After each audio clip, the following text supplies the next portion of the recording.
Guys, saya baca komen-komen kamu semalam. Ada beberapa komen yang buat saya rasa, oke, ini memang kena explain dengan lebih jelas nih. Jadi hari ini saya mohon kamu tunggu sampai habis sebab saya mau semua creator Sabah, small business owner, freelancer, paid review, social media earner, semua lebih faham pasal sistem declare income dan cara LHDN Kiratex.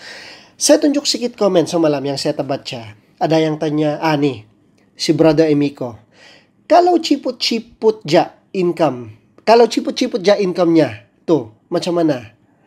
Ada yang bilang, declare saya tidak faham, dipotong dan dideclare kena berapa?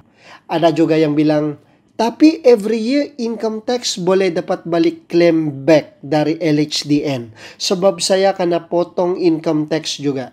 Ada yang tanya, nih, berapa pendapatan perlu buat ini Sebab kalau gajian bekerja mahu 5K pendapatan baru ada potongan tax. Saya baca semua nih. Dan saya tahu ini bukan salah sesiapa. Ini semua sebab kita tidak pernah diberi pencerahan yang jelas. Jadi hari ini saya explain satu persatu. Slow, tenang, dan senang kamu hadam. Oke?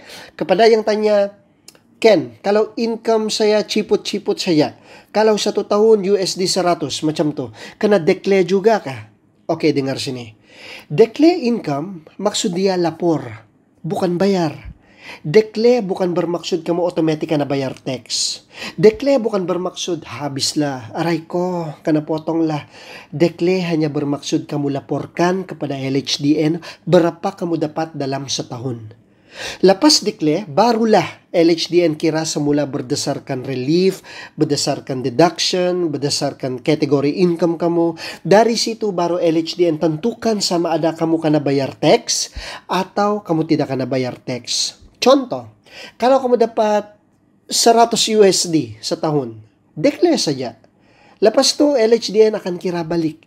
Biasanya akan result zero tax sebab chargeable income kamu rendah.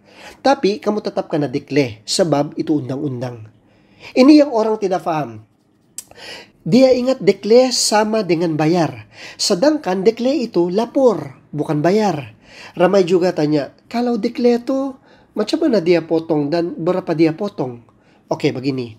Declare income ni bukan macam kita apply loan. Bukan bila kamu submit terus kena potong duit. Bukan begitu. Declare income tu macam kamu kasih tahu kerajaan, inilah pendapatan saya. Ini saya punya jumlah setahun. Lepas tu, kerajaan akan cek ada relief atau tidak, ada deductible atau tidak, ada kategori bisnes atau tidak, ada potongan PCB atau tidak. Baru dia determine hasil akhir. Sebagai contoh, katakan kamu ada income 40K setahun. Semua orang akan pikir, habislah karena bayar banyak, aray ko. Padahal tidak juga. Kalau kamu ada relief untuk satu family, relief medical, relief insurance, relief anak sekolah, lepas tolak semua tu, income kamu mungkin tinggal 18,000, contoh saja lah, okay? Kalau 18,000 pun, dalam setahunnya, maksud saya, paling-paling jadi zero tax. Jadi, kamu nampakkah? Gross income bukan terus jadi tax. Mungkin kamu tanya apa itu gross income. Sebab ada gross, ada net. Mungkin nantilah dalam next video. Atau kamu search sendirilah. Atau kawan-kawan sini yang sudah tahu, tolong explain sajalah di komen. Okay? Terima kasih. Okay, maksud saya, di mana sudah kita? Gross income. So, gross income bukan terus jadi tax. LHDN kira balik dari zero. Oke, tapi ada satu benda saya mau tekan di sini, oke? Kalau kamu declare medical expenses, contohnya medical RM 8,700, oke? Kamu tidak boleh tulis angka itu begitu saja. Kamu mesti ada receipt. Kamu mesti ada dokumentasi. Kalau satu hari LHDN check, kamu boleh tunjuk ini bill hospital, ini receipt farmasi, ini invoice untuk medical check up. Baru LHDN percaya. Itu maksud declare. Kamu lapor dengan bukti.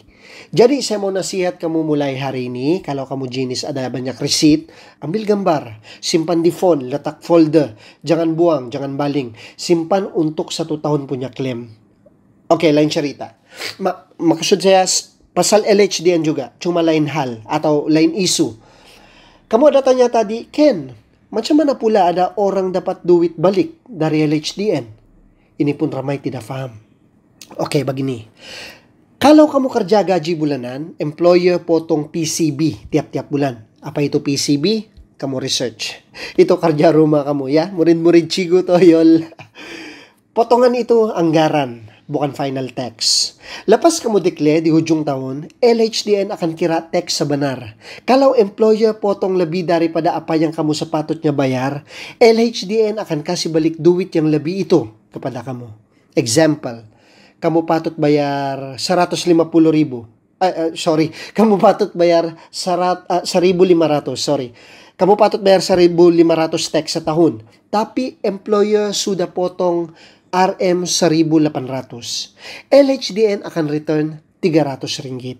Sebab employer potong based on anggaran PCB, bukan kiraan sebenar. Tapi bagi orang yang buat bisnis atau content creator, biasanya tiada PCB. So, kadang-kadang zero tax. Kadang-kadang kena bayar sedikit. Kadang-kadang zero. Dan saya tahu kamu curious pasal ni. Kamu nampak rich people, orang kaya-kaya, selalu beli kereta baru. Setiap tahun ada kereta baru. Kamu cakap, wah, kaya juga di orang ni kan? Sebenarnya ada sebab. Salah satu sebab ialah tax planning. Bila di orang beli kereta under syarikat, ada kategori yang masuk sebagai capital allowance. Ada kategori yang boleh jadi business cost. Jadi, sebab itu di orang declare income tinggi, tapi tax kena sikit saja. Tapi benda ni advance kita, tidak semua sesuai ikut. Tidak semua orang layak apply. Dan tidak semua kereta boleh jadi deductible. Untuk kita orang biasa, fokus dulu yang basic. Declare income, simpan receipt, gunakan relief sah, simpan documentation.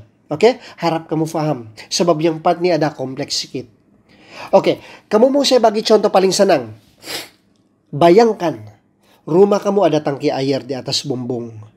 Dalam 1 tahun, hujan turun. Bila hujan, air masuk tangki. Kadang banyak, kadang sikit. Kadang langsung tiada, sebab cuaca panas. Itu sama macam income kamu. Ada bulan dapat banyak, ada bulan dapat sikit, ada bulan langsung tiada. Sekarang, 1 tahun sudah jalan. Tangki kamu pun penuh dengan campuran air yang masuk dari hujan sepanjang tahun. Tapi ingat, dalam masa 12 bulan itu, kamu pakai air juga. Kamu mandi, kamu masak, kamu cuci pinggan, cuci busul, kamu minum, kamu siram pokok. Semua air yang kamu gunakan, busul. Sekejap. Semua air yang kamu gunakan itu, kalau dalam bahasa teks, itu kira relief. Air yang masuk tangki, income kamu.